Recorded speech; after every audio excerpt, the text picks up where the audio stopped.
Take two. We'll try that again. Uh, yeah, we'll try and see if this works the second time. If not, we'll get Penge to do it.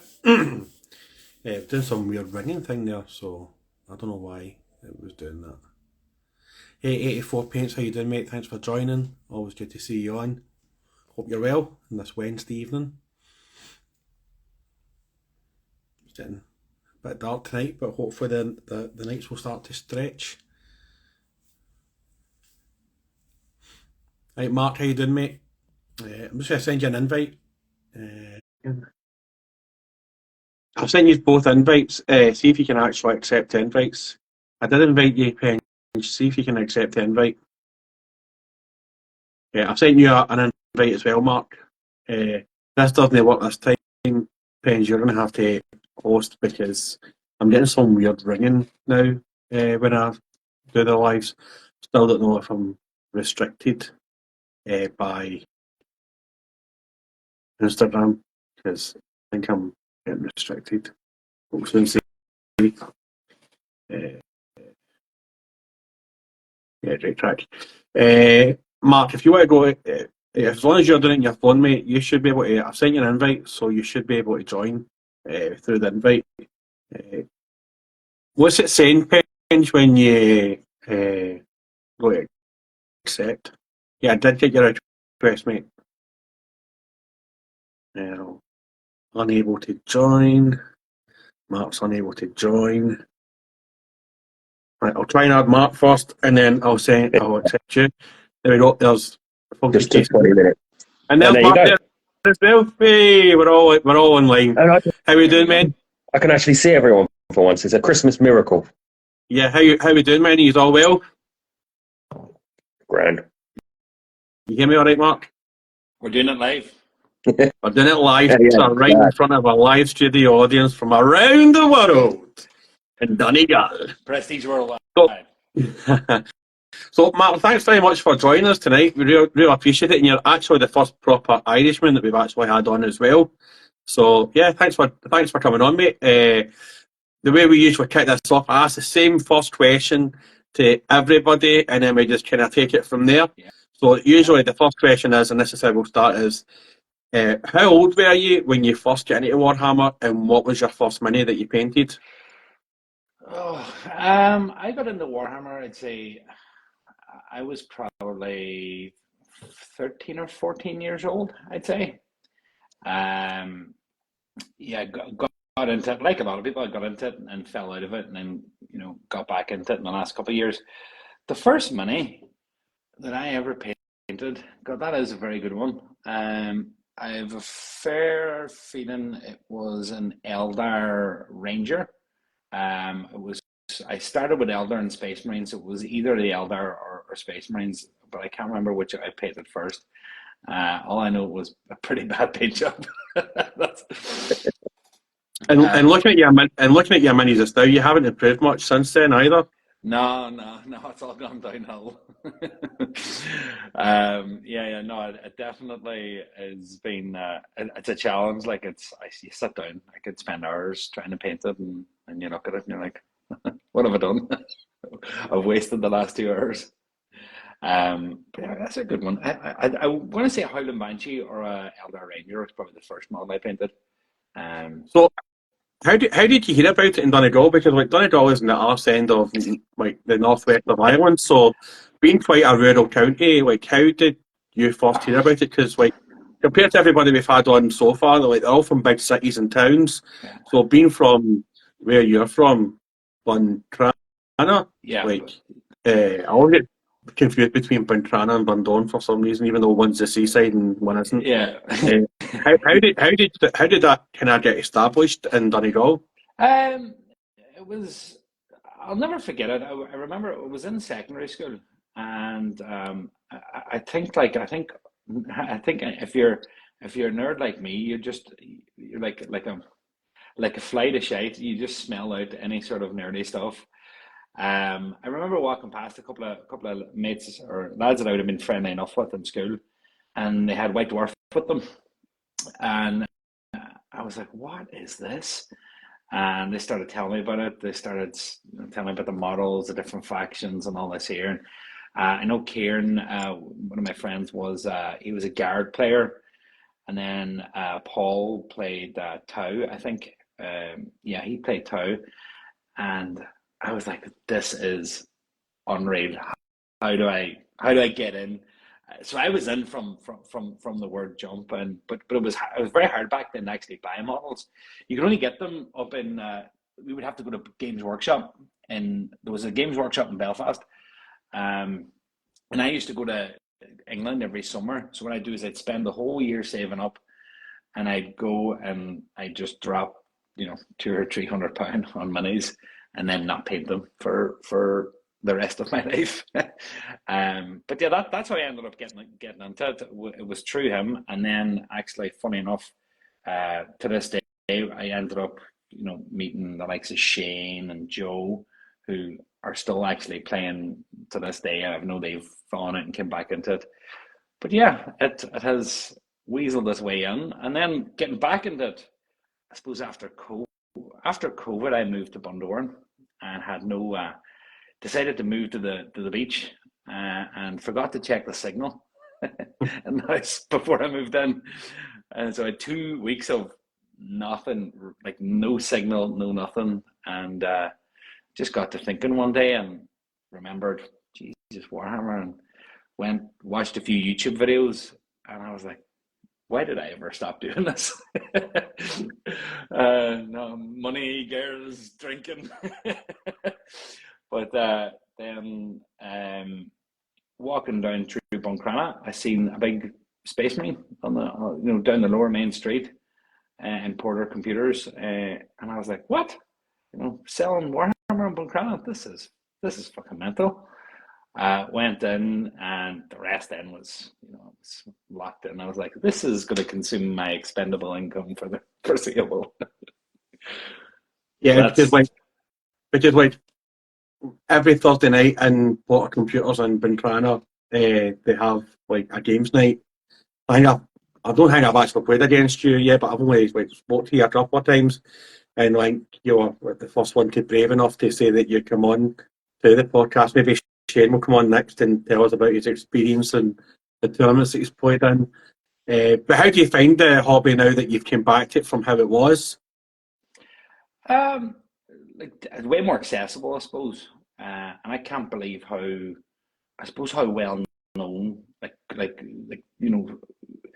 15 years ago, you would have mentioned, I paint Space Marines to somebody, 99 people out of 100 wouldn't have a clue what you're talking about. But I think over the last couple of years, through whether it's games, Space Marine, the game, and I think actually Warhammer is so much bigger than it was back then. It's so much more. It's not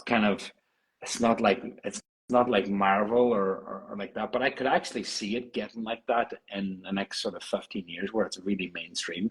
But you can see that most people, especially if you're anyway into gaming, what a Space Marine is. You kind of have an idea about Warhammer. So the fact that it's so well known was something that's surprising to me, and especially living in the west of Ireland, really blown away by the communities that are all along the west. I work all along the west of Ireland, so you've got porters in Donegal, you've got the Letterkenny group, you've a group then in Sligo, you've another store in Castlebar, and then you've another store in Galway City, Ballinasloe. And I just because I travel around, I'm never more than half an hour away from a shop where I can grab a paint or grab a brush.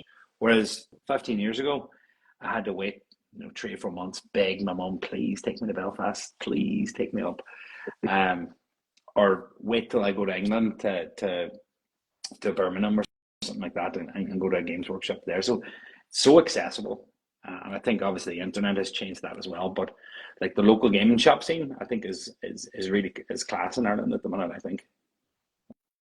So I haven't said hello, Mark. Sorry, I'm Casey. Casey, I'm the odd one out because I'm actually in London. However, you just dropped a name there in a town list that is nearby where my dad's family will come from, Castle Bar. Oh, yeah. So, yeah, and I'll be honest, last time I was there, it just about had a wimpy. and I think Primark had just opened up. And I'm talking, this is like 20 odd years ago plus maybe. But that, knowing what Castle Bar was like when I was a kid, going there and seeing it, and there was hardly anything to do. Now knowing that like the communities are popping up everywhere, it feels actually really reassuring, because yeah, like all around Castle Bar, like where my lot are from, it's just rural as hell. But if you work around the west, I don't know if the town Tormacady rings a bell. Tormacaday. That's a Mayo, isn't it? Yeah. Yeah. Yeah, I know of it. Like, yeah. Yeah, it's a little bit out from Castle Bar, but that's where my lot are from. Yeah. So right now I feel like I'm bonding with you. This is brilliant. But yeah, how, with knowing that you've got all the different groups everywhere, do you find that's like a real positive, and that it's just going to help everything thrive out there for you? Because you know, like, no, obviously here where I am in London, you can't turn a street corner without bumping into something. So where obviously the communities and the towns in Ireland aren't as big, you know, is it just a nice thing as that sort of little nerdy boy that was growing up, now looking at it thinking, Jesus, this is everywhere? How does that feel for you? I'm not the only one. Like, it's not just me. Well, like 100%. Like, it's amazing too. Like, I think, you know, if you're into football, if you're into Gaelic, if you're into hurling or something like that, there's great communities there, and you know, the GA do a lot of good things in the local communities. But I think I'm an advocate of there should be more. There should be more communities, ways for people to get involved.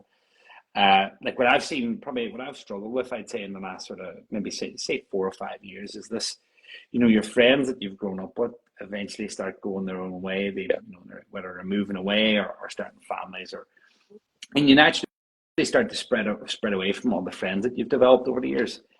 And I found when I moved to Bundoran, you know, I was 30, you know, I was 31, sitting wondering, being like, here I am, 31 years of age, and I have to go and try and make friends, and you know, and that to me, Warhammer was a really good way of meeting people, not just like in my immediate locality, but like meeting people. You know, if I'm going down to Galway for a couple of nights of work, now you know, there's a couple of people there that I can message, a couple of people in Castle Bar that I can bring my models with me, and have a wee game if that's what suits.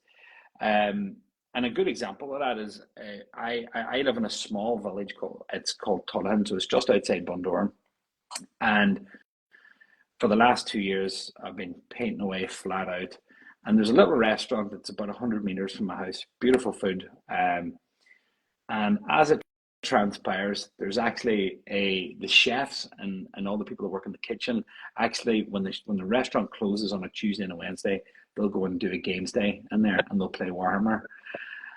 And through one of, I think, the Sligo shop, I think I got touch base on. I'm like, what? I've been driving an hour and a half to Buncrana to get a game on a Thursday night, and here you are, like less than 100 meters from my house, in a restaurant that I go to probably at least once a month anyway. And I'm like, these are cooking and serving my food, and these are nerds like me. But yeah, to me, it's great because it gives, you know, particularly gives you, number one, something to do. There's the hobby part of it. You know, you're painting, you're modeling, you know, there's a lower bit of reading, you know, the mental health side of it as well, giving you something to do, something to work on, something to focus on, take your mind off of life, life and stress and worries, work, whatever it is that you've got going on. But then socializing then as well.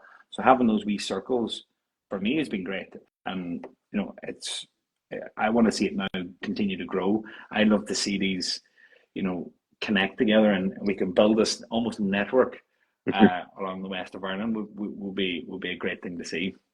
I feel like I'm rambling on. No, we you know what? We love a guest that talks. Yeah. So please don't feel like you're rattling. Don't worry. And just on like the little groups that you are involved with and you do go around a game, how often would you say you're gaming? A week, a month, something like that?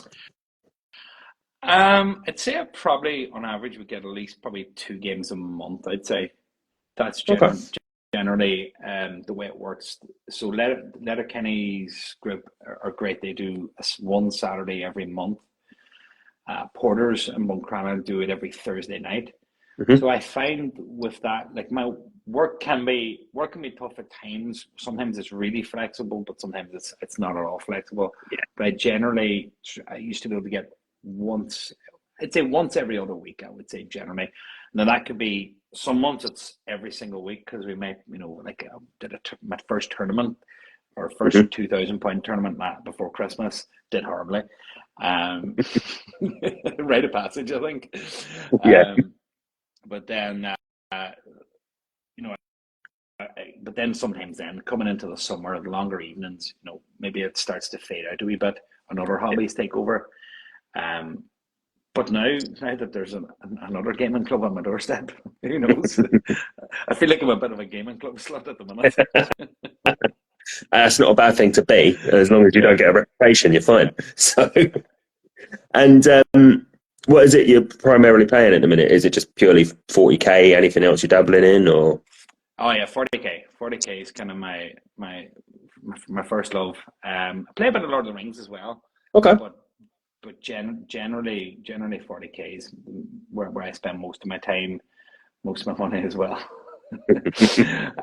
So like that's where I feel like it's very tough to learn, like, to be up to date, up to speed, like really up to speed on the rules on multiple games, or at least I find it anyway. I find that I've got a very Yeah. obsessive personality when it comes to trying to learn the ins and outs of the rules of, say, 40k, and the ins and outs of, say, when I'm playing at the minute Sisters of Battle. I have to kind of focus on that one, and if I try to, do 3 or 4 different armies, I find it doesn't work for me. But it's great. I get bored of one, and then I move on Yeah. to another one. Then after that, what about yourself? What do you play?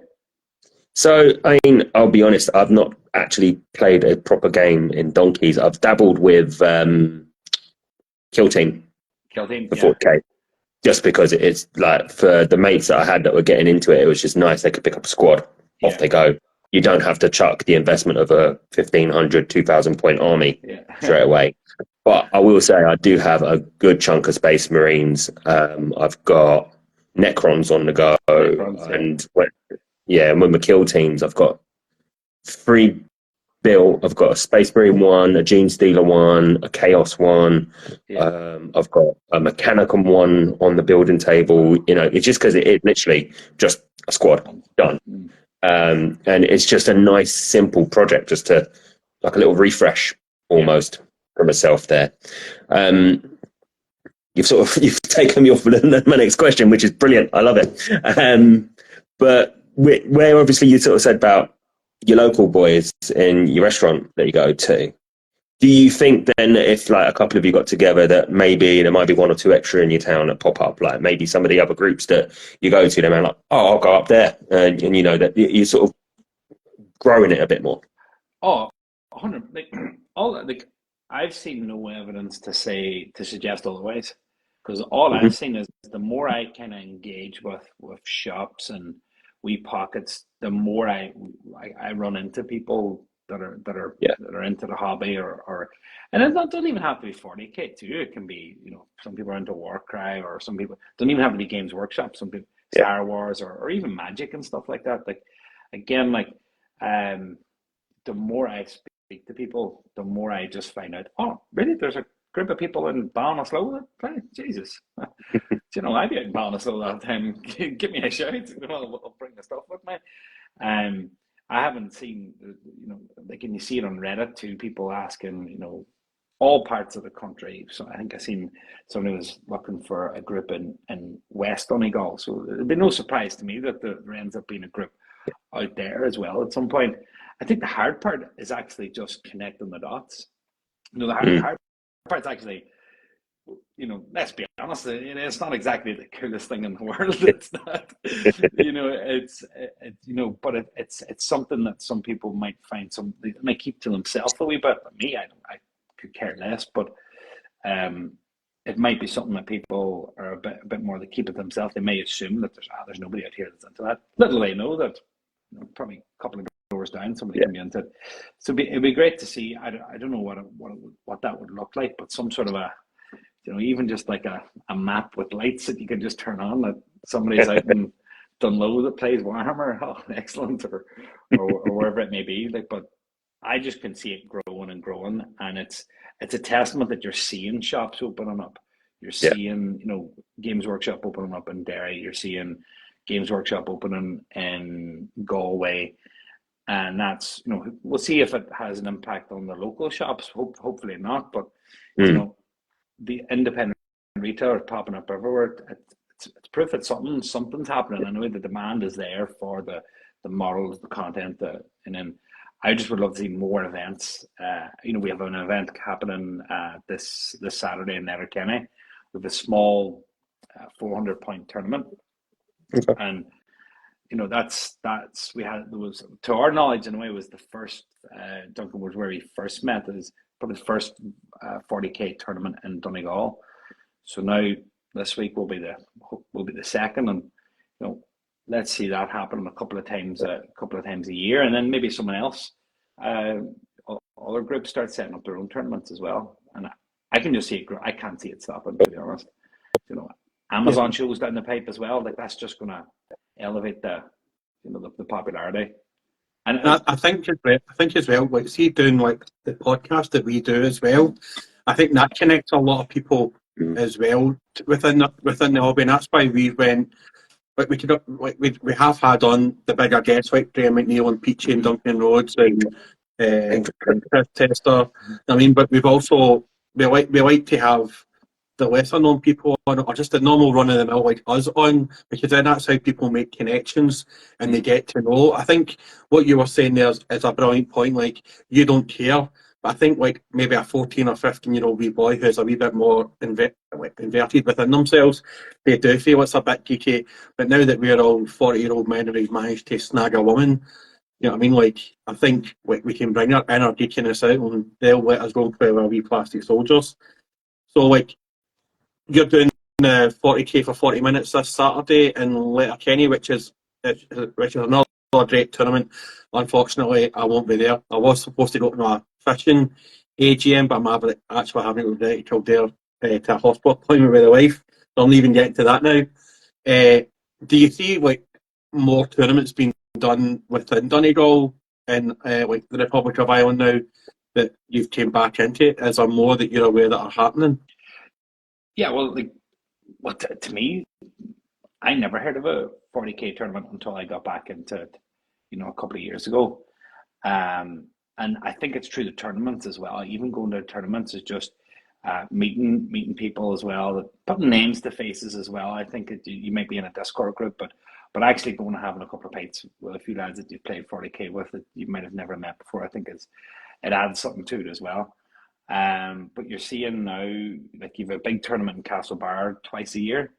So it's funny enough, actually, probably Castlebar has the biggest tournament, I would say, outside of Dublin, in the Republic of Ireland. Through, it's funny you said that you were there in a Primark opened, and now they're actually selling Primarks in Castlebar.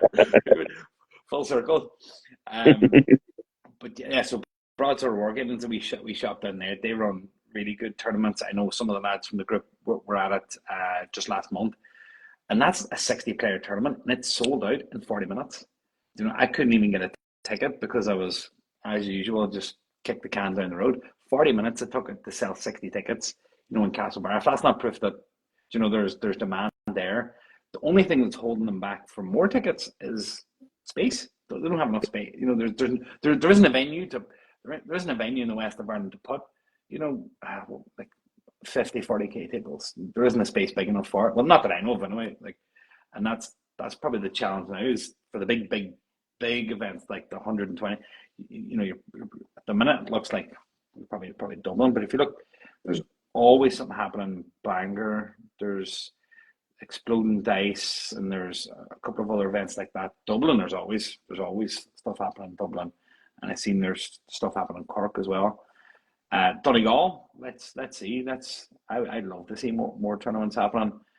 If it means getting involved with it, I think so be it, and organising it. I don't have a problem with that anyway.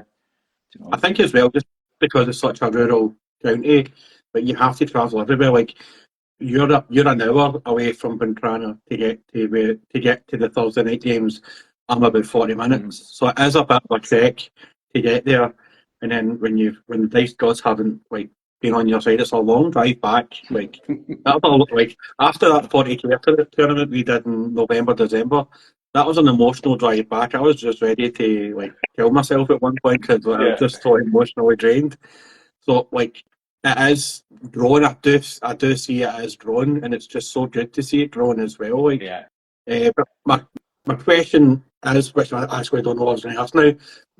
So, see when you're painting, do you still use Citadel paints, or have you found yourself moving on to other brands of paints? Oh yeah, I'm a Citadel sellout. Like I have, when you see if I show you a view up on of all my different paints there.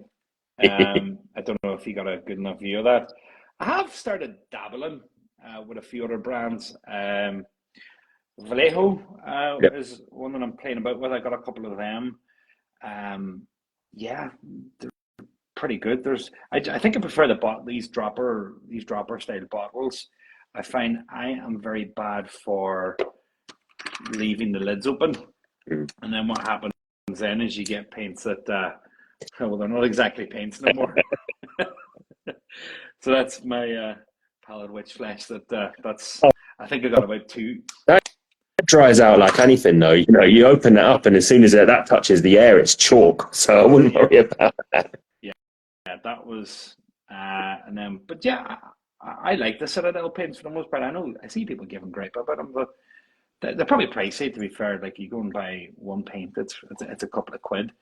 But yeah, grand. To me, it's paint's a paint. Like there's not much, I don't delve too much into the science behind them. I think probably what happened to me is I was so invested in the Citadel and these, like you see a lot of ones like Army Painter do these big box sets, and I just don't. I like picking up a wee color here and there. It's even, even if I am, like I said, I do be going about shops, so I enjoy going in, having a chat, grab a paint or two. Do I really need it? No, probably not. Like, but it's like collecting. They were like, I could use a few more greens, and I like kind of taking the paints as I need them rather than buying 160 million paints in one big box for a week's wages.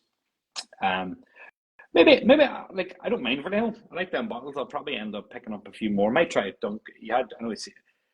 Speaking of Duncan, I'll probably pick up a few of his paints and test them out as well. See what I think. What's your thoughts? Like, are you all Citadel as well, or have you kind of? I'm starting to dabble myself. Like, I just bought 11 green stuff world paints because I had a voucher. I had to use up, so I thought, fuck it, I'll buy some green stuff world paints. If I'm in a shop and there's got a couple of paints, like yourself, and I need a particular colour, or I've not got a colour, I seem to be collecting paints more than actually using them. I mean, that's me. Like, but yeah, like if I see a colour, I like it. What about you, Casey? I'm all over the place with my paints, primarily Citadel, because let's face it, when we all start off, we all get into it. It's the same thing. If you're painting our models, we recommend our paints, and you just go with it, don't you? You don't know any different to start off with. I've got at the minute a few Army Painter, but I've like yourself, Mark. I've started dabbling in Vallejo. I have to say their air metal paints are amazing. You need an airbrush to use them. Just a couple of little drops out of the dropper bottle, and they look absolutely stunning. Yeah, proper shiny metals as well. So I do recommend them. You can knock them back with non-oil or whatever wash you want, and I've especially with Necrons, because they're just tin men are boring, but a couple of drops, dry brush, whatever, and yeah, they look outstanding. Like the difference between the, what do they call it? That's bulk standard silver for not bulk metal. lead. I can't remember what it's called. Lead belcher, yeah. The old bulk metal, yeah. That and the Vallejo Model Air Chrome are pretty much equivalent, but the chrome just looks amazing, and borderline you're looking at it thinking you can see a reflection in it. The light proper pings off it. So I always recommend them. And like yourself, I'm trying to get out of the strap of pure Citadel, but we'll see how we do. And again, as you were both saying, I was in my local store picking up 1 million a month, but you're chatting to the person in there, you feel bad going in and saying, "Can I have my free toy, please?" And you're like, yeah, exactly. It's like, well, I'm in the door now. I might as well get something I don't need. But I'm not paying 30 quid for a model. Yeah. I will buy a £4 paint. Thank you. That's as much as you're getting off us. Yeah. But all just dabbling and experimenting. And I think it's like going to your local drug dealer and then trying a different drug dealer. But you always end up going back to your first drug dealer, isn't it, really? So they give you free money. The first taste is always free. That's why they give you free money when you go in. Yeah, I don't even collect NIDs. I was like, yeah, I'll take a free Tyranid. Cheers. Yeah, it's such a good idea, really, just to get you a free model. Just it's funny you said that about Vallejo too.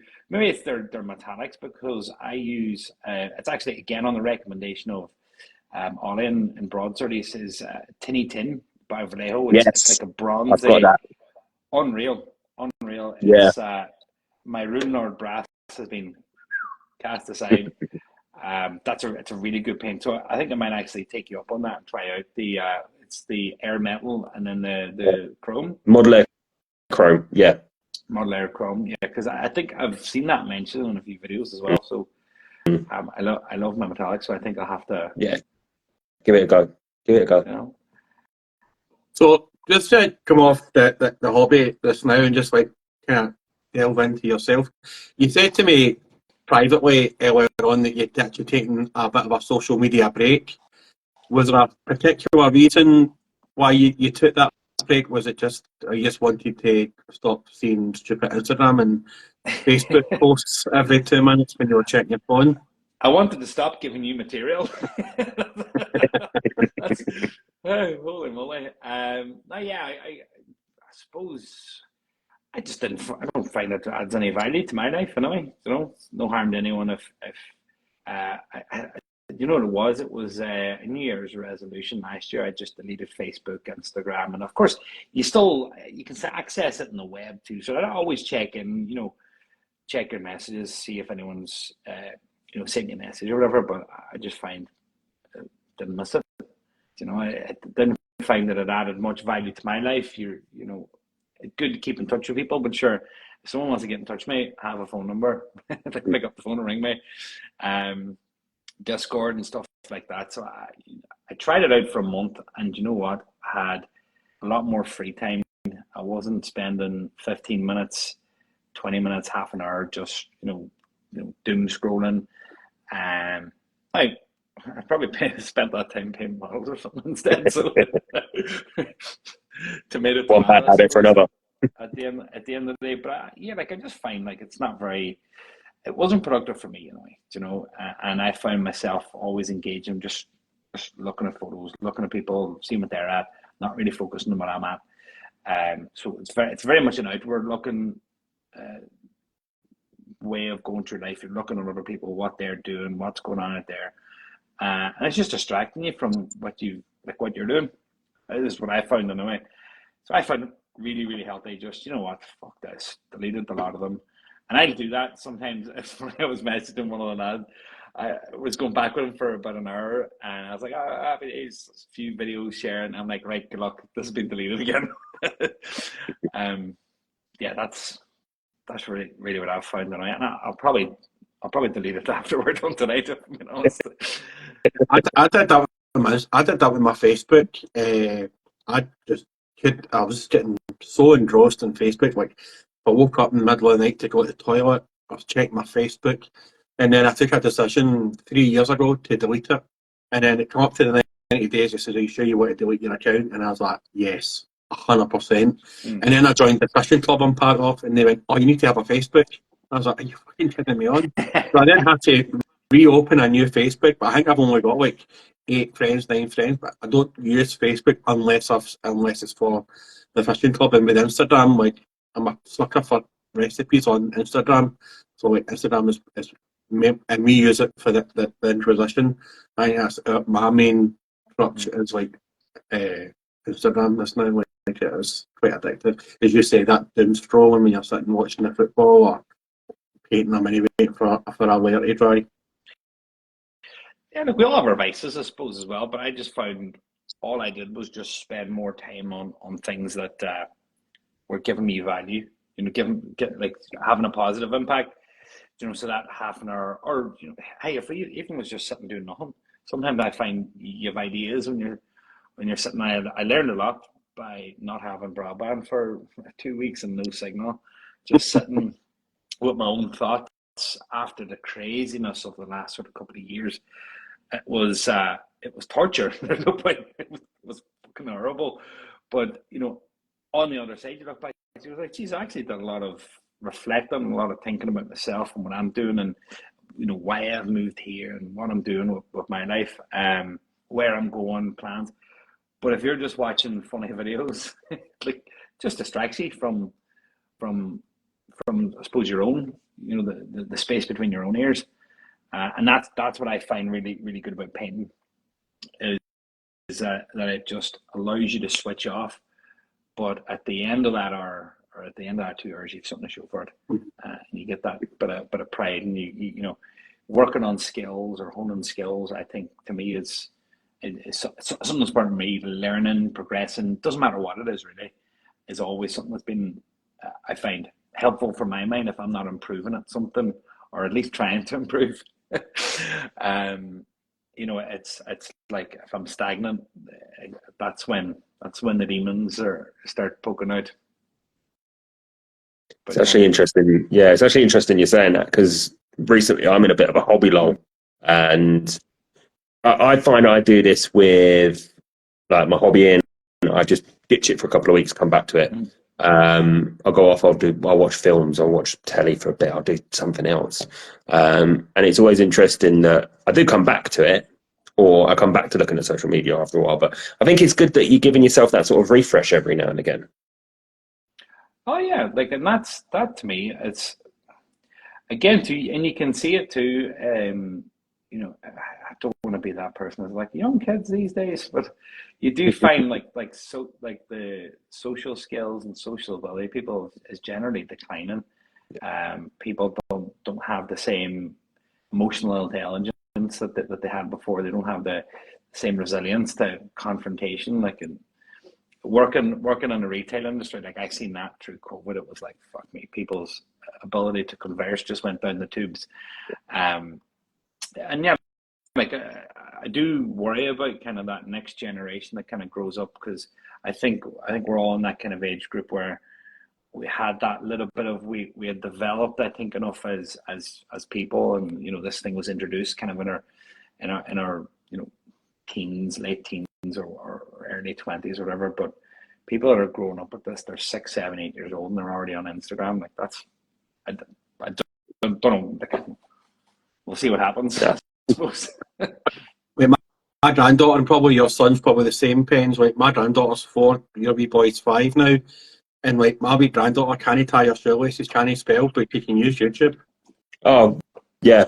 My dad can't work his telly, but my lad went round his house and was like, "This is how you do this," and got him on YouTube, got him on the internet. And my dad's like, "I've had this telly for years. I don't know how to do any of that."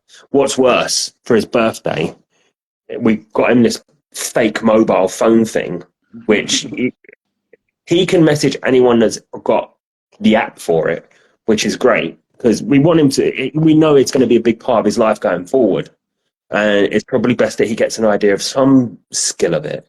But he threw a tantrum tonight because he wanted to send messages, and we told him to get to bed. And we took his phone off him. He threw himself on the floor. The rage that came out of him. It's like, hang on, you're 5, not a 13-year-old. What is this madness? But yeah, it's life now, isn't it? I think this is something that we've chatted about at home. It's like, you've got to prepare him for it in a way, but it's trying to limit the damage of it. And I mean, if he's going to act like a twat every time, I'm just not going to let him have it. But yeah, we'll see how we do, like you say. It's a funny one too, because like at the same time, can we honestly sit there and say that we were angels when we didn't get what we wanted when we were younger too? So I don't think like acting out like as a kid is much of a thing, but it's the it's going to come that time too. What I think it's kind of funny, because I work in predominantly retail, and I see and I work with smartphones, and you see elderly customers who are kind of left behind, which is quite scary because the world is moving forward, whether Mary from Kilshamaha and Mayo is ready to go forward or not. Online banking, the branches are closing, social media and all that there. But I can see that now. For the first time, I'm like, holy shit, with like what's happening with AI and the stuff that's happening there. And it's actually been like, I better keep up to date with this, because I could be like, the exact same thing could happen to me, because like what I do is I do inductions and stuff like that and there was a guy who I was like, right, lads, I'm going to give you these 3 packages you have to research. And I went out for thinking that'll keep him busy for 10 minutes. And so I go out and grab a cup of coffee, come back, and 30 seconds later, your man had a chat GPT, and he'd asked that to tell me what X Network's plans are. And I'm like, all right, fair play. You got me on that one. So yeah, it's an interesting time we live in, I suppose, is what you got to think of it as. And speaking of taking an interest in things, obviously we've talked about your hobbying and your work, but what else makes you tick? What are your other interests out there? What other things do you throw your time into? So we're coming in the summertime, so that's surfing time for me generally. That's generally like for the past 2 years, that's the cycle that I've kind of gone through. Is the evenings get longer. Ironically, the surf gets worse, but I have the time, because it's the evenings. The evenings are killer. Mm-hmm. I get home from work every evening. I generally work 5, sometimes 6 days a week. I'm off 1 or 2 days. Sometimes the forecast doesn't play ball. Life plans. You just have plans. You know. Whereas when the evenings are longer, it's great because it's bright until 8, 9, 10 o'clock. So I can come home, jump in the water. I can actually, if it was late, I could turn the camera. I can actually go out the back and actually surf out the back garden. Not that I do it much, but it's living in Bundoran. I'm spoiled for choices. There's about probably 10 beaches within 15-minute drive. So that's really what gets me going, I suppose, particularly during the summer, and then the winter. Warhammer's that nice little thing that keeps me going through the winter nights. But yeah, that's been a thing. Again, last 2 years, I suppose, kind of taking that step back. It was always a dream of mine to live by the beach and just grab the board and be a real stereotypical surfer dude. So you just say you've only done that for a couple of years now, or is it always something that's... Yeah. Okay. I did. We got a couple of lessons when we were in college. I remember enjoying it for sure. And you ever have like an I don't know what it was. It was like maybe a pipe dream or a vision. And I always kind of envisioned that I would enjoy that kind of hobby, like taking that up, because I'd only really done it 3 or 4 times, so there was no real kind of I'd got with a couple of lads, and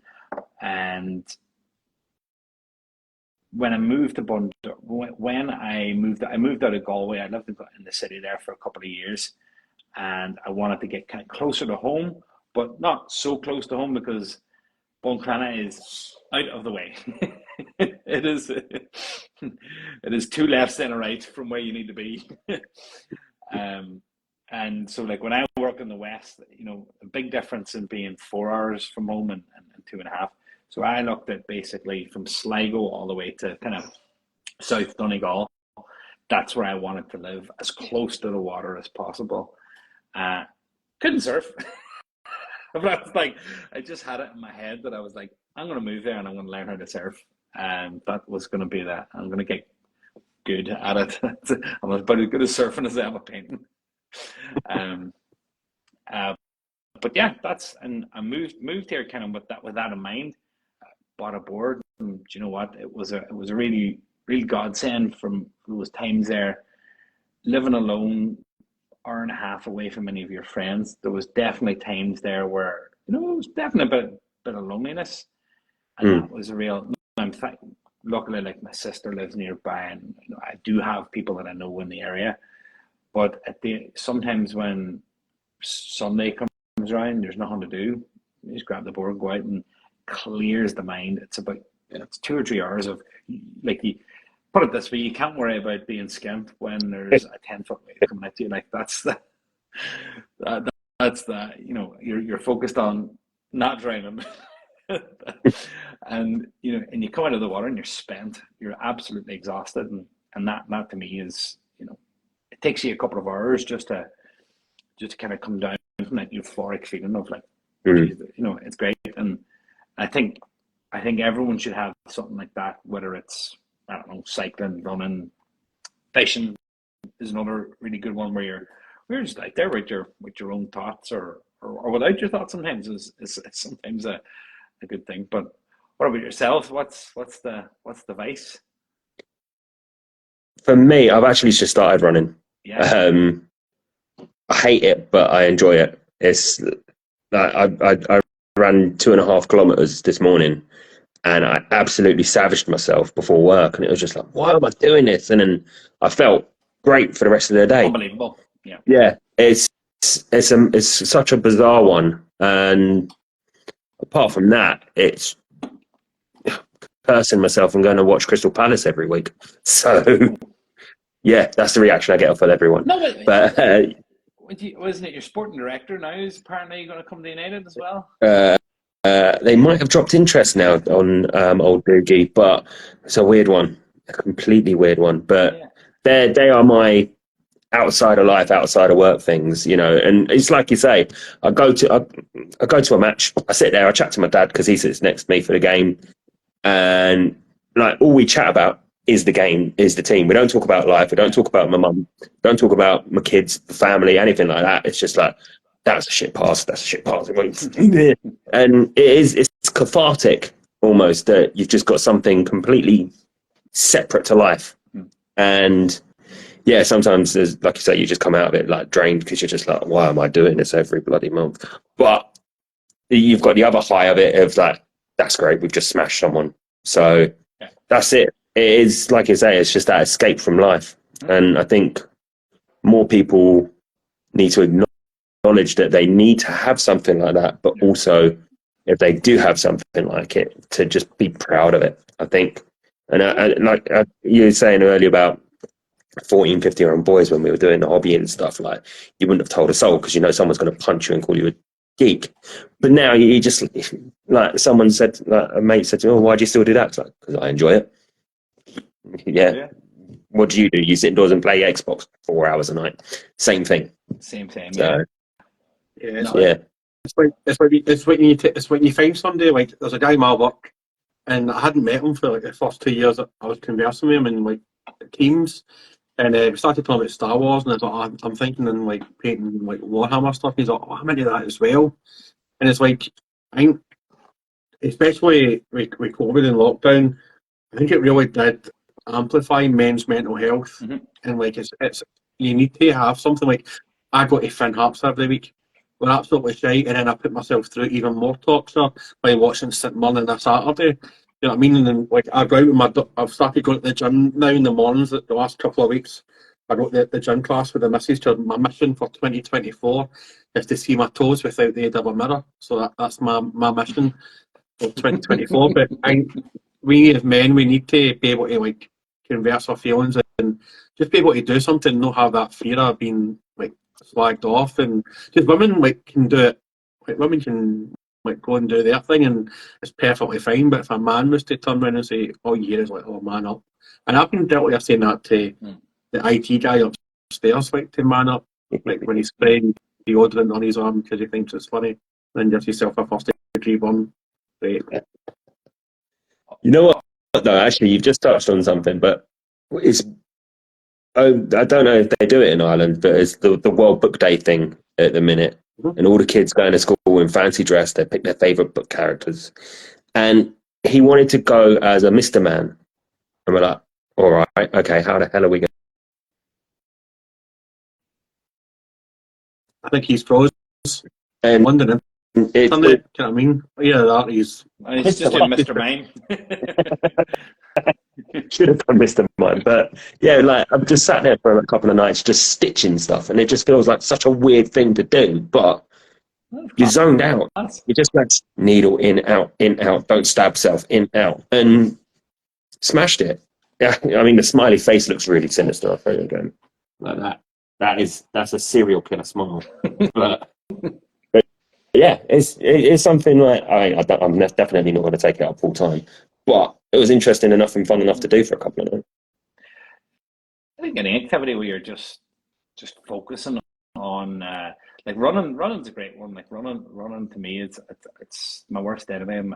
Can be my best friend at times because you come back, you feel amazing after it because all you're focused on is just one foot in front of the other. It's pure torture, is what it is, really. It's voluntary torture, yeah. But it's the feeling after, like that euphoric feeling. But even I would be absolutely shocked and so on.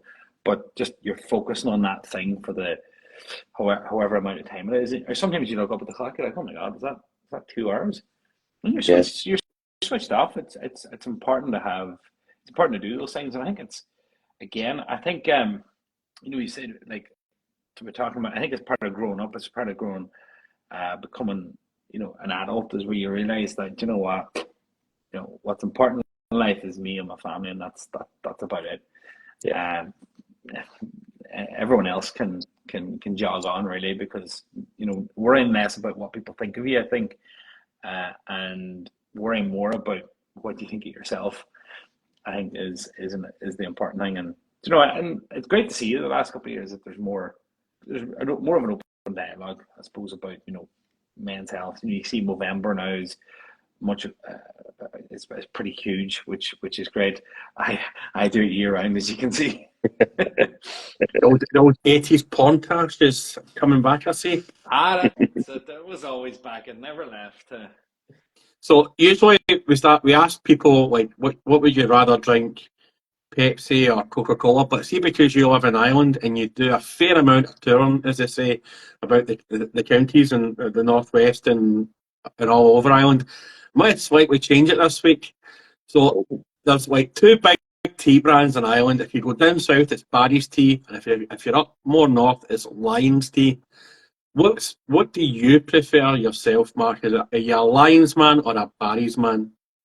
Well, see, this is where I might be disowned as an Irish person. I'm not a big tea drinker, right? Like, it never dawns on me to drink tea.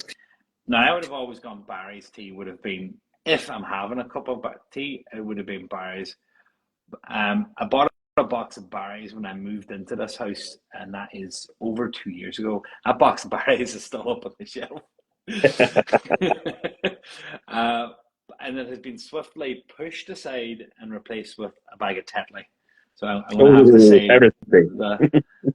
this house is a Tetley house, I would say. The usual other one we usually ask is like, what's your favourite crisp? But I'm getting nods. It's a Tetley house, sorry.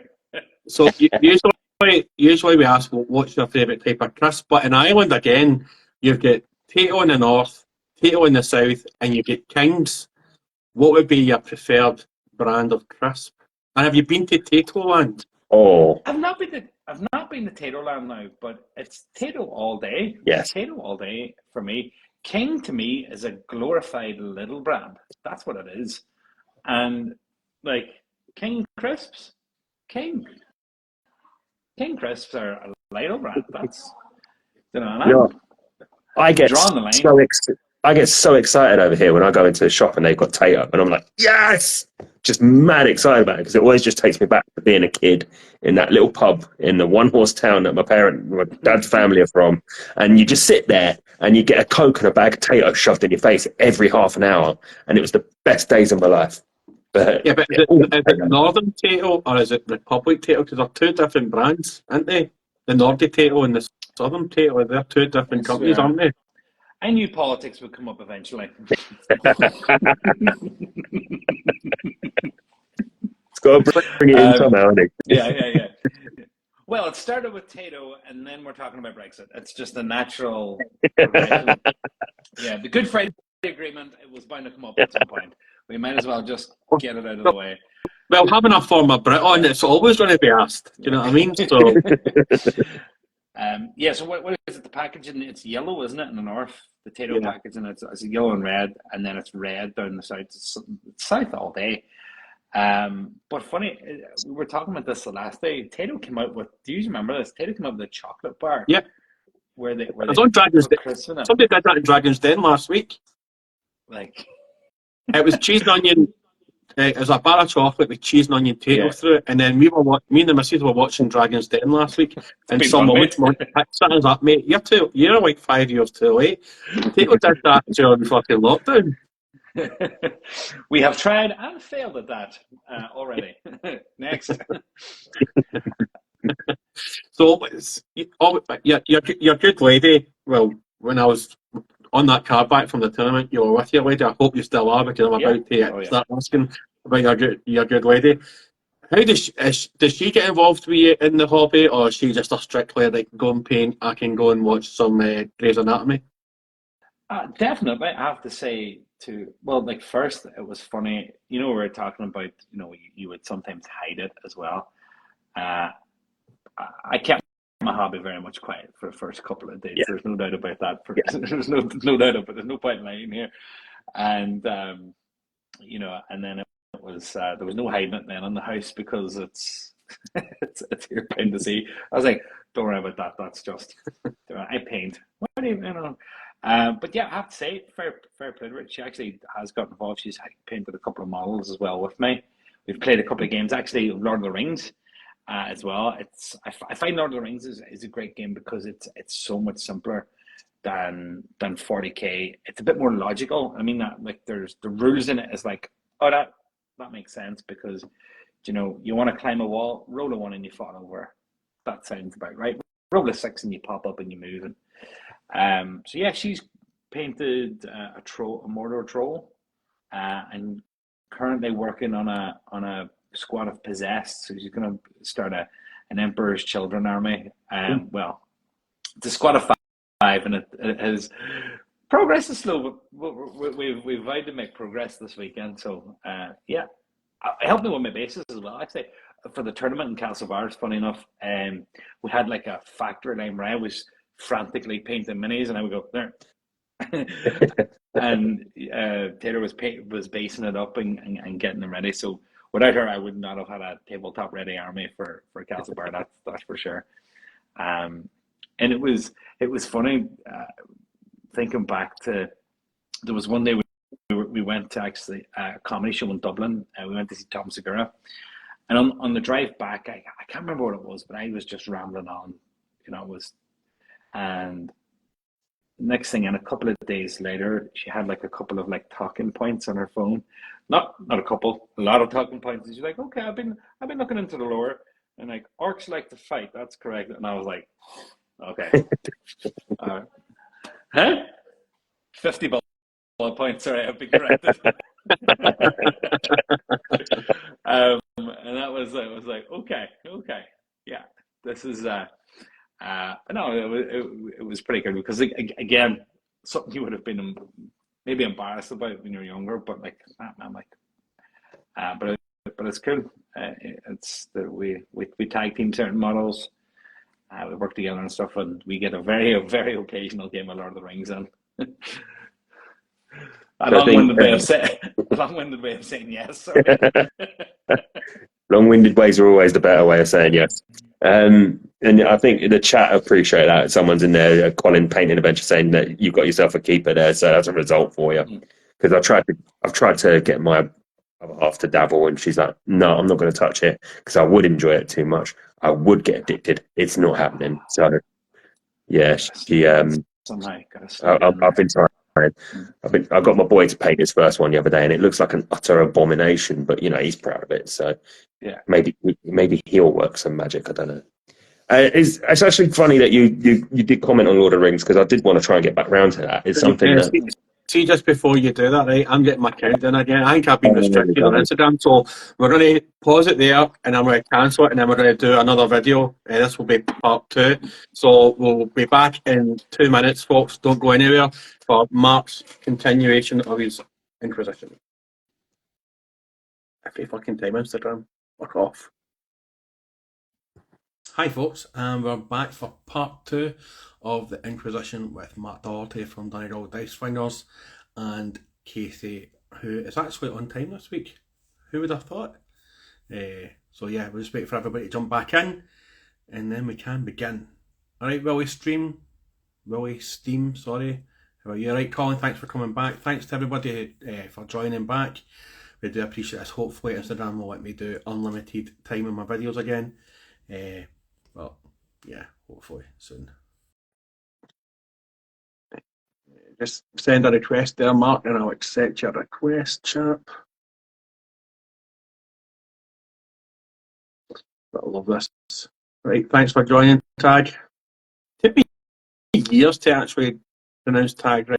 I used to call him Tage, Tag, a lot of other different ways until somebody actually told me one day it's Tag, Tage. Well, I still don't know. Send an invite. I'll send you an invite. Oh, you disappeared, Mark. You're still there.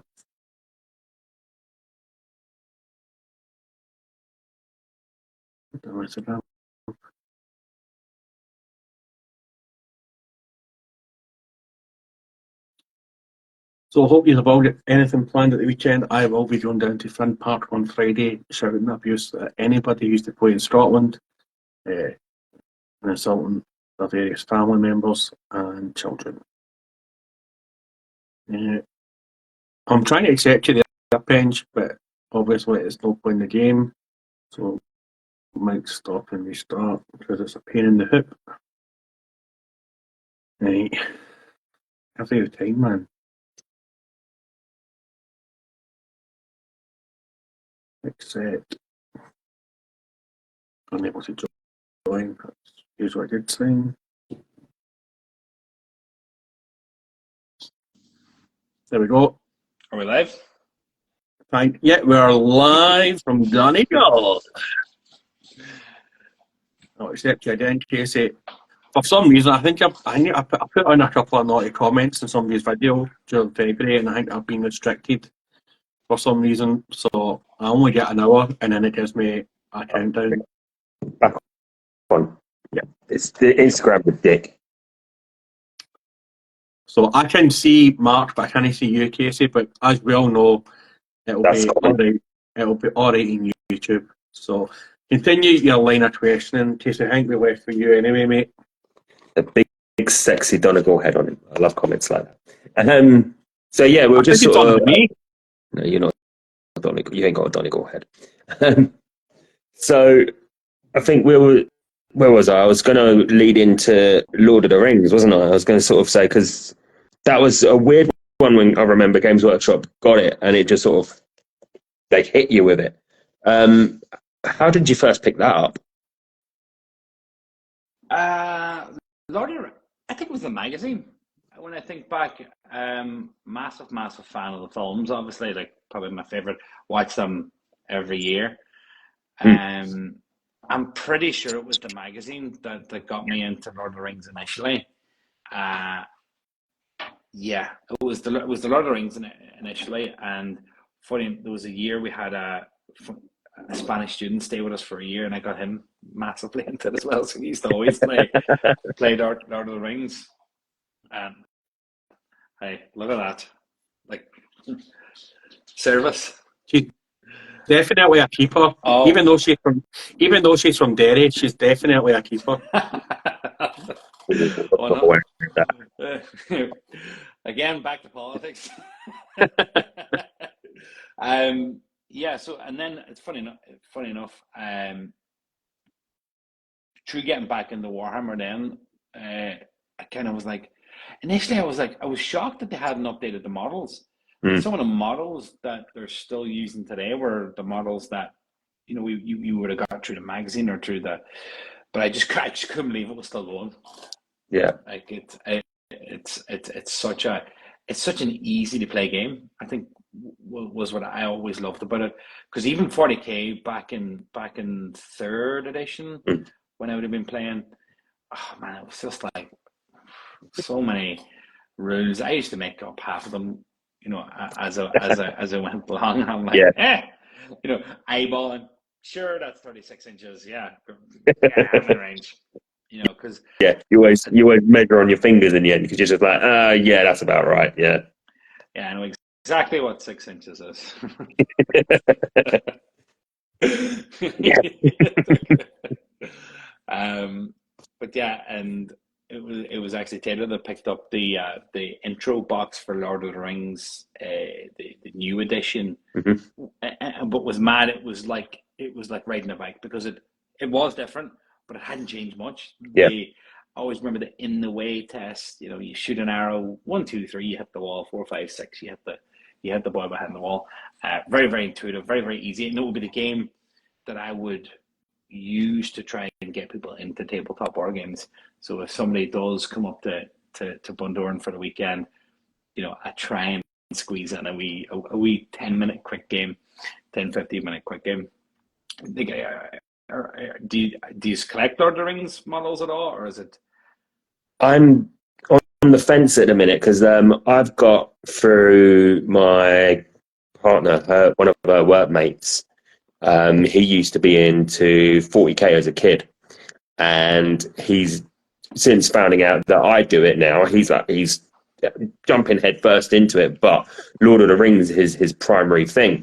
And it's actually funny you sort of mentioned that the models haven't changed for ages, because when I picked up the Tyranid thing, they shoved it in a Lord of the Ring box, and I swear that thing's like at least 20 years old. That It's the same models. warrior, yeah. Yeah. And this guy's proper into it, and he's trying to get me into it, but it's just like at the moment I'm trying to save to buy a house. It's like, do I need another addiction to throw money on? But when you look on eBay, they're all still going pretty cheap enough. Like I think those magazines are still on there as well, popping up for like less than a tenner. So you can still pick up a reasonable force for quite cheap. Yeah, the way to go with Lord of the Rings. Now, I have to say, there's a couple of good new sculpts that have come out, and I've grabbed the new Gandalf. So the main characters have generally got new sculpts, but what I'm working on, and it's buried in the pile, but I have a Rohan army that I want to get out there. But I got like 18 Raiders of Rohan for like 30 or £40, because there's a really good community on Facebook selling selling old models. Okay. I'll send you the link after. It's a really good group, and everything's a fair price. eBay generally has that 20-25% markup, and it's all mates rates, kind of. Do you know what? There's 20 quid. It's sitting with doing nothing. So that's a really good way, because it's really annoying that they've priced the 20-year-old models not much cheaper than brand new Space Marines. I'm like, come on, man. Like, you have these molds paid for tenfold. Like, come on. Yeah, in that box set, funny enough, was 12 Minas Tirith warriors, 12 Rangers of Middle Earth, or Morannon orcs, all of the old models. And do you know what? There's something nice about painting those old models, because they're super simple, super basic. You bash them out in a night. But then there was the new models. You got a couple of characters as well, and the terrain was fantastic. So there's something to those old models. They're just super simple to paint. So I would consider it, and And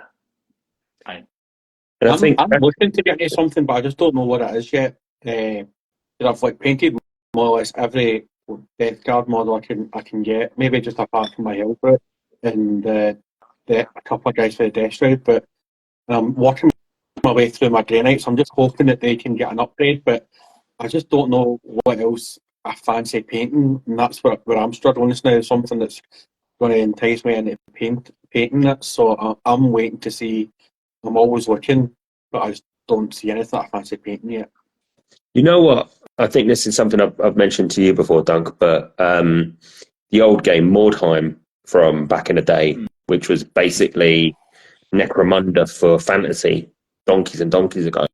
I've always loved that. I've always loved some of the aesthetic about it, and I've picked up some bits and bobs of newer minis that I'm building like a little fantasy warband of, and as like a little side project, I think that's really good. I think that's probably something that just may need to consider. Like, you don't have to do a big project. Just if you like the look of something, grab it, go for Yeah. it. And I did like when we had Elements of Power on, which is a new tabletop game. We had them on Sunday there. A couple of his models looked pretty good. Like, I liked the zombie guy that he had, and the new guy that he just released there looks pretty good. But I was just finding something to spend my money on. I just don't know yet. I'll continue with my Grey Knights just now, but It's a tough one, Yeah, isn't now it? Because sometimes you're like, I sometimes fall into that trap where, oh, you have to paint it this way. If you get a box of Grey Knights, you have to paint it as Grey Knights, and like I find myself getting bored of painting, the same colors, the same, once you get used to painting a color scheme, you're not learning, you're not getting a better painter. You're just factoring in it. It's interesting, and whereas sometimes you go into Games Workshop and you're like, oh, that's a cool model. Just fucking buy it, paint it. There doesn't have to be yeah, any grand vision. It doesn't have to be part of an army. Mm. And I think that's what's great about Kill Team is like, I want to paint a box. I just want to paint a couple of custodes or custodians, whatever. And I'm like, nah, but I don't want to start a custodes army. So Yeah. get a box and paint it and be done with it. But like some of the models that are coming out at the minute are just like,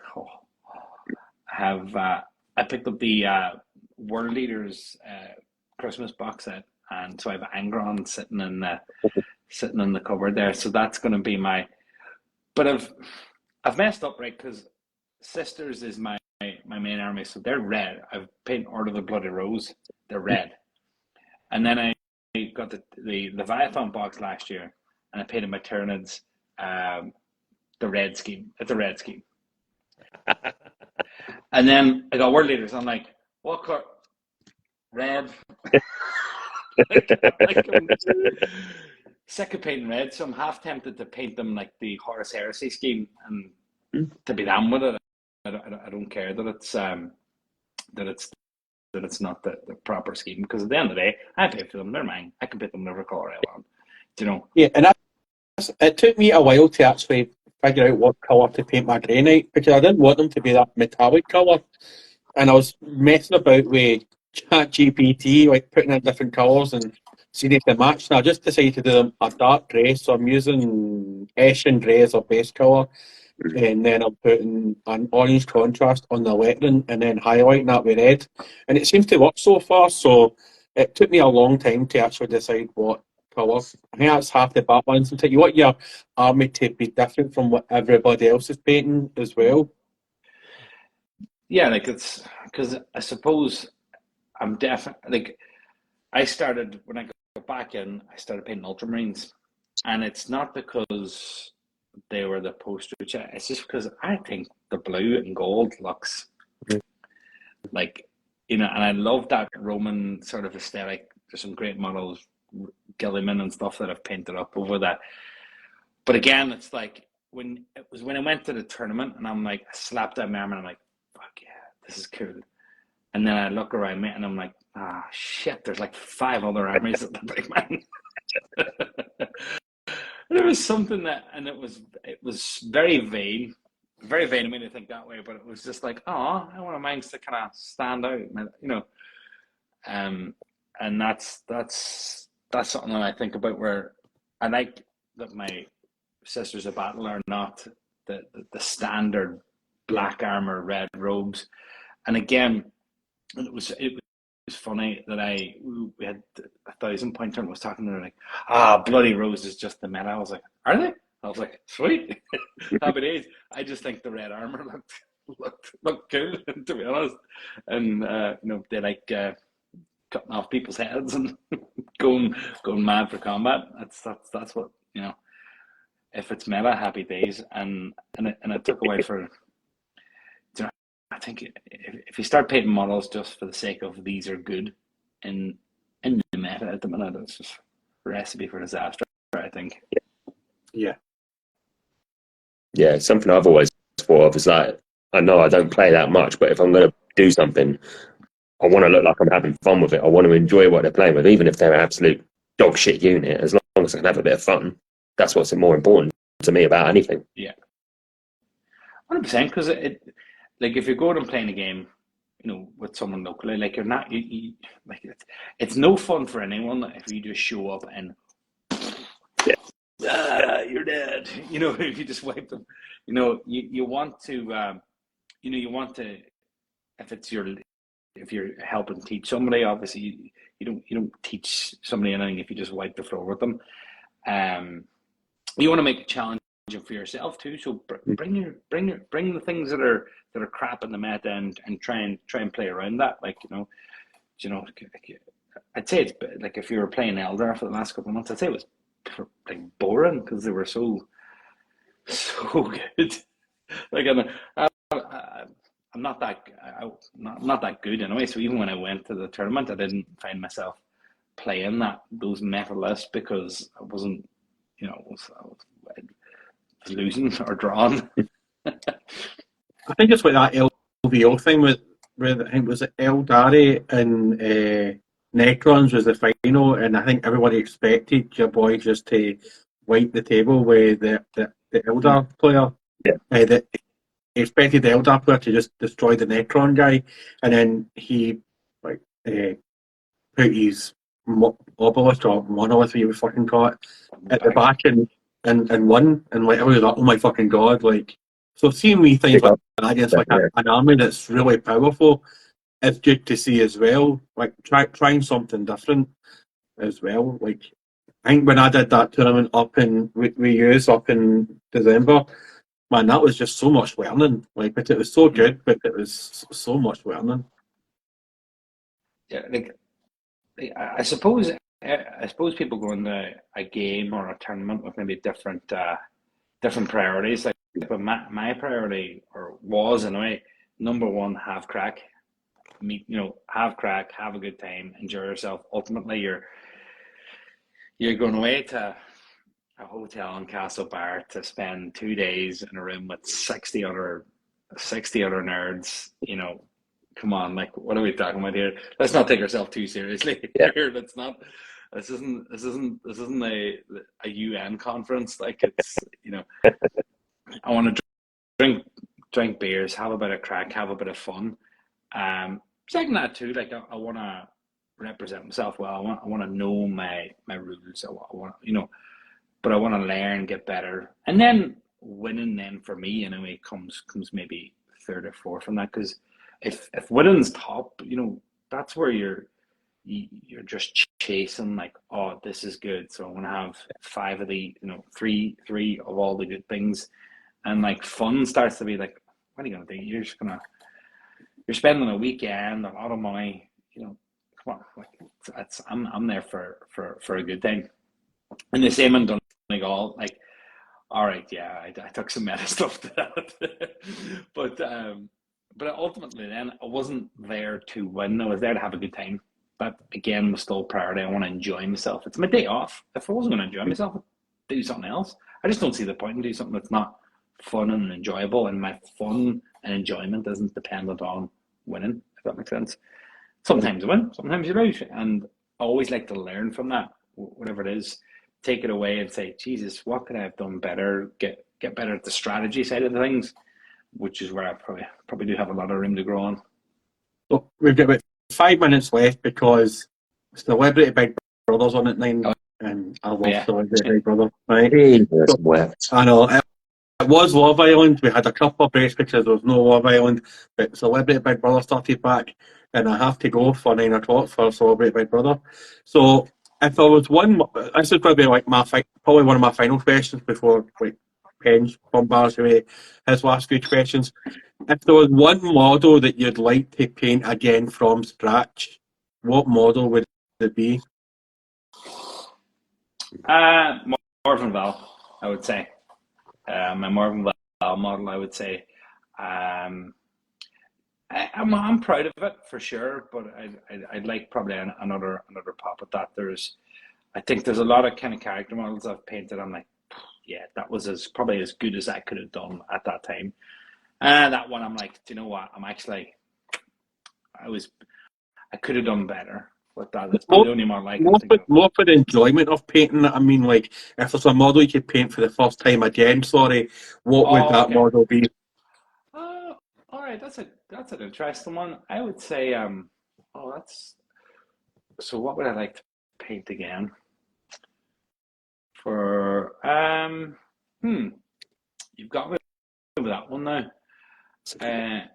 Let's see. 'Cause a lot of stuff I've enjoyed painting, so I really enjoyed painting my Exorcist tank for the sisters. Have one, another one to paint. Um, um, I'd probably say Gilliman, Robuti Gilliman was an interesting one. I enjoyed it in the sense that it was very time consuming. There was lots of gold. It wasn't necessarily enjoyable to do the gold trim, but everything outside of that was good because what I did was I just everything I learned up to that point, highlighting, shading, I just let loose on that model. So it was like I suppose it was an expression of how good I was as a painter at that time. Like it was when I finished it, I was like, yeah, this is as good as I can. This is my. And yeah, no, I'd like to give that another. I would definitely enjoy painting that again. I wonder would they look any different? Maybe not. So I think just the last couple from me then. Obviously, you've mentioned you've got your sisters on your go. You've got your world eaters sitting there ready to have some more red used on them. But what would looking down the line, like 6 months, years time, what would be your future plans for either? Well, obviously, we know you've got your surfing coming back into your life again hard when the weather gets good. But where do you see yourself this time next year? What do you see yourself painting or doing or dabbling in? That's good. Right. So I suppose probably the world leaders will be my like. I kind of got them what they understand. It was just a good deal at the time. Mm. Uh, the more I think about it, I'm like, am I really kind of like? Do I really want to sit and paint Yeah. an army's worth of models? But one army that I'm looking at, and I'm like, maybe one day would be Gene Steeler cults. Okay. It's just the models are so cool. Yeah. They're so detailed. They've got an interesting backstory. They're all brainwashed. They've got a good bit of lore behind them as well. I feel like because at the minute I've got the sisters. They're the good girls. I've got the ultramarines. They're the vanilla good boys. And the world leaders was my kind of thing of, oh yeah, but I'm like, I'm a wee bit kind of fed up of painting just the power armor, Yeah. Space Marines. And world leaders are Space Marines with horns. That's all they are. So I'm thinking about it, I'm like, oh, is that really going to be my third army, we'll say. Even I have them, and I'm still excited to paint them. But Gene Steeler Cults is that one where I'm just like, ooh. Yeah. Maybe I might just go and just pick up a wee model someday down the line. I have a mountain of stuff to get through. So my focus, I suppose, for the next 12 months is everything I own painted. Mm-hmm. At some point. And because I fall into the habit of just like, I have a very short attention span. I'm very easily distracted. Shiny new bright toys always get my attention. Ooh, Yeah. Christmas boxes, great. It's sitting on the fucking cupboard. like so my goal now for the next 12 months is get all this painted. And when all that's done, when my Rohan army is done, when I have a big Mimikill sitting in there as well that I pick up for like 20 quid, by the way. We're talking about getting cheap. 20 or 30. I can't remember, but it was next to none. So, and I have sort of Haradrim, World Leaders, Rohan has said, rest my sisters. I get all that done. Maybe jeans circles. Cool. So, Matt, I just want to say thanks very much for coming on again. It was an absolute blast Thanks having you on. Thanks for having me. We'd love to have you back on again at some point if we're still doing this and me and Casey haven't fell out. We'd love to have you back on. Yeah. For people who don't follow you and who probably will try and follow you and you'll delete your app, where can they find you if they want to follow you? Well, I suppose that's by design. I suppose I'm hard to find. But Marky212 is generally that's my Discord, that's my Instagram, that's most of my stuff. If you're if like Instagram, this is probably the most activity I've had on Instagram in 2 years. But yeah, so Discord will be probably the place to reach out, Marky212, and then sure, who knows? Maybe I might change my mind on Instagram. I might get back into it. But no, thanks for having me. Any final words of wisdom from yourself, Casey? No, nothing. I don't know if there's still a big thing out there, but you can't get them over here. Cadbury Golden Crisp and Mint Crisp, I bloody love them, and you can't buy them properly over here, and it pisses me off. That's it. I'll send you some, Casey, because you can buy them they're over here. You're tripping over them over the streets. When it rains, it actually rains golden and mint crisp here in Donegal.